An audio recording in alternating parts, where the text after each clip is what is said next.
so romantic, but I know that it's real.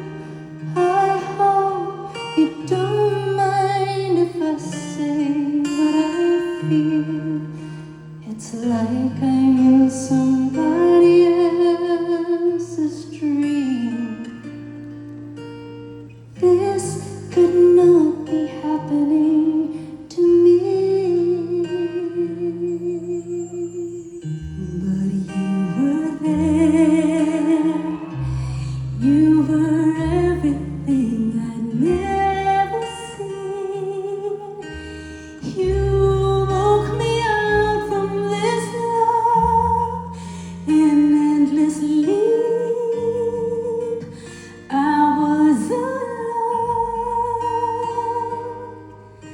I opened my eyes and you were there.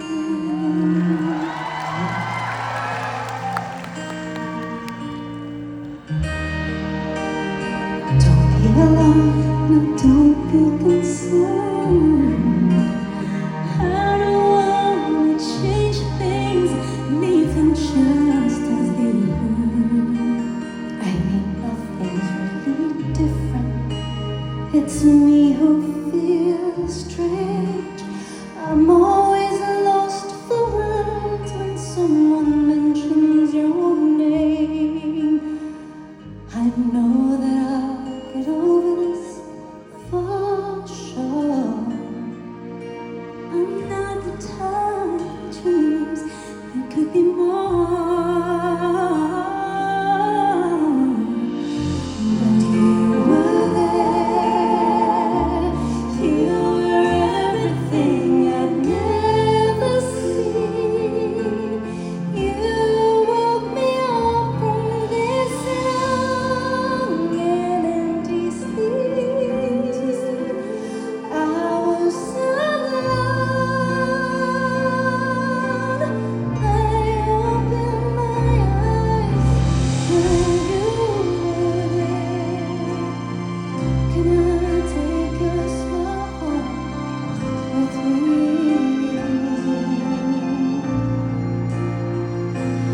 All the magic in your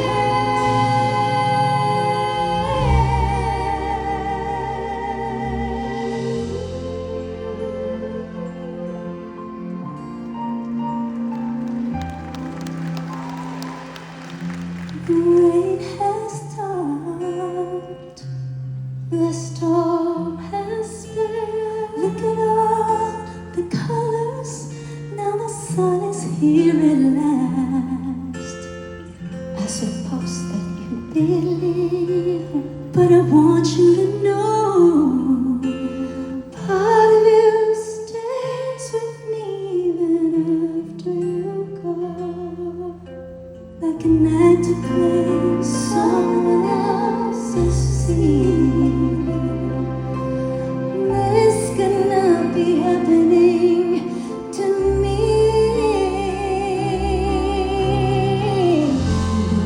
But you were there. You were everything I'd never seen. You woke me up from this long endless sleep. I was alone. I opened my eyes and now I'm not alone. No, I'm not alone. I opened my eyes and you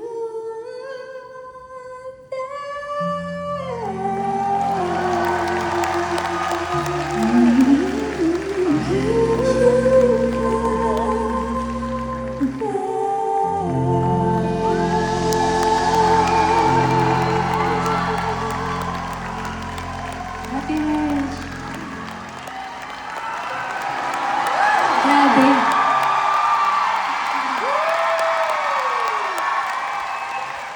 Mr. Gene Velasquez. Wow. kinanta yun, parang 1 million years. Oo, ate. Actually, ate, parang first time natin kinanta ng First live. time natin kinanta, in its original key, na parang feeling ko, Sorry na. na sumakit yung ulo ko. Nahilo ako ng Thank very, you. very Alam mo, light. ate, sa sobrang tagal na kita ang kilala. Oo. Hanggang ngayon, pag nakikita kita, nasa starstruck pa din ako. Hindi ko alam kung bakit. Tapos, Alam niyo, matagal ko nang kilala si Naning. Ba't ba nga Naning? Nani. Nani, oo Nani. Kasi- Bakit ka Nani? Talagang taga Bulacan si Ate Reg, no? May punto kasi yung pagkakasabi niya ng nani. Nani. I've known you for such a long time. And si Kyla po kasi kilala ko na matagal na yung bago pa siya mag-boyfriend. Hindi nga, bago pa siya mag-boyfriend, pag kami nanliligaw sa kanya, magtatanong siya, bakit ganun, Ate Reg? Pag may nanliligaw sa... Yung ganun siya, Ate Reg, may nanliligaw sa akin, pero bakit ganun? Tapos ichichismis na sa akin. Oo, alam niya lahat. Alam ko lahat. Tapos finally, nung may nanligaw sa kanya, ganito Ate Reg, na ganyan-ganyan. Tapos ipapakilala niya sa amin lahat, mga friends niya. Magdi-dinner kami. Tapos nung finally, nagka-boyfriend na siya, pinakilala na naman niya sa grupo. Tapos nung naging si Rich na, pinakilala na naman niya sa buong. Basta lagi niyang pinapakilala sa amin, parang kailangan niya ipa-approve sa amin. Nakakatawa. Nung first time namin nakilala si Rich, lahat kami parang... Tapos yung asawa ko hanggang bewang lang. Grabe ka naman. Grabe ka naman, ate. Hindi nga. Hindi, grabe ka naman. Siguro naman gabalikat. Hindi Kyla. mas malay- Hindi Kyla. Sa totoo lang, aminin na natin hanggang bewang lang na. Grabe naman. Oo, yung napapagod akong kausapin. Nag-stiff neck nga ako, ate, after ng wedding. Oo. Alam mo, guys, ninang ko pala si Ate Reg sa wedding. Ninang kasi namin nga siya sa in-approve kasal. muna namin si... Oo. Kasi na Ate Reg, sila ang lahat ng... Alam niya talaga. Kasi Alam ko. nakwento ko talaga. Tapos, Kinuwento niya, tapos Ate Reg, naglaba ako ng brief ang laki. Tapos nagko-complain siya, Ate Reg, naglaba ako ng brief ganito kalaki. kasi di ba yung underwear natin maliit lang? Ang liit lang. Eh, ba't ka kasi nag-asawa? Ano ba, 6'4" ba yung asawa Oo, mo? ano, 6'4". 6'4", sabi ko, talagang malaki brief na. So kwento niya lahat sa amin, natawang-tawa ako kasi yung wala siyang inhibitions. Kasi alam niya na, well, ngayon nakarating na sa inyo, tayo. Okay na. Oh. No, but that's what I like about her. She really treated us as friend, like as her family. And ever since then, she has never changed. And I just want you to know that I can be proud of you as an artist because you have come a long way. But more than that, I am proud of you as a human being. Oh, thank you, ate. Yes, because madali namang maging proud sa'yo bilang artists because obviously you're one of the best singers I've known. Thank you, ate. Coming from the best of the best. Because you are. Alam mo ba, pag kami mga bagong singers, pinag-uusapan namin kayo. Totoo ba, ate? Oh, no. Yung mga lumang singers. We always talk about you guys. Parang, uy, may bago na dinig mo ba? Because we always want to know how far you guys will go. Because as yung mga datihan na, gusto namin malaman kung hanggang saan yung mararating ninyo. But we also are fans. We are. Because ang galing. But at the same time, gusto naming malaman kasi kung lalaki ang ulo. Yung ganun kasi kami. May ulo ko, ate. Hindi. Thank you so Hindi. much. So gusto naming malaman kasi yung parang, will they go far? Or hanggang dito lang kasi lumaki yung ulo. So, a lot of times, pinag-chismisan namin kayo. Ang sama namin, ano? Ate, parang normal naman yun. Ang salbahin namin, ito ang galing, kaya lang medyo mas malaki pa yung ulo sa ganun. Yung ganun. So yung ganun. But I wanna say that you are one of those artists that didn't forget kung ano yung pinanggalingan niya. And more than that, I am proud of you as a wife, as a mother, as a friend, as a Christian. You have gone through a lot. You did, you have. And you've never given up. I know that there are times pag nakikita ko yung mata mo na parang, ano ba tong ginagawa ko? Pero hindi ko nakikita na nawawalan ka ng hope. Maybe sometimes you just want to give up, but alam ko hindi ka nawawalan ng hope. And so I'm proud of you. So that's the one thing that you